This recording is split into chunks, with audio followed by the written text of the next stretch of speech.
নমস্কাৰ বন্ধু বান্ধৱীসকল, কাবেৰী কালেকশ্যন আপোনালোক সকলোকে স্বাগতম জনাইছোঁ। তো এইবিলাক হৈছে টচ কটন যোৰা হয়। তো এইবাৰ পূজাত বহুতে টচ কটনে লৈ আছে, তো চবে পচন্দ কৰিছে। আৰু যিসকলে মানে টচ কটন লোৱা নাই সেইসকলে আহিব পাৰে, মানে বহুত ধুনীয়া ধুনীয়া কালেকশ্যন পাব টচ কটনৰ। তো এইযোৰা হৈছে বহুত বেছি ধুনীয়া হয় আৰু এইবিলাক যোৰা আপোনালোকে বিশেষকৈ মানে পিন্ধি ভাল পাব, গৰমত বিশেষকৈ পিন্ধি বহুতেই বেছি ভাল পাব। তো মই ধুনীয়াকৈ এনেকৈ ৰেডি কৰিয়ে দিছোঁ, চাইড পট্টি লগাই দি লগতে মেখেলাখনো ৰেডি কৰি দিছোঁ।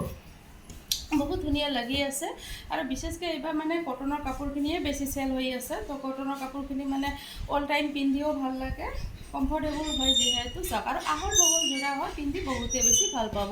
লগতে এইটো এটা ব্লাউজৰ পিচটো এইটোও হয়। তো বহুত বেছি ধুনীয়া হয় আৰু এইযোৰো হয় টচ কটনত। এইযোৰো বাইদেউ এগৰাকীয়ে লৈছে, তো বহুত বেছি ধুনীয়া হয়। এইযোৰ উকা হয়, এনেকৈ বডিটো উকা থাকিব এইযোৰৰ। তো আনকমন হয় ডিজাইনটো, আৰু আচলত এইখিনি ডিজাইন থাকিব আৰু খুঁটিখিনি নিজে বান্ধিব বুলি কৈছে, সেইকাৰণে মই বান্ধা নাই। তাৰপিছত এইখন হয় মেখেলাখনো বহুত বেছি ধুনীয়া হয়।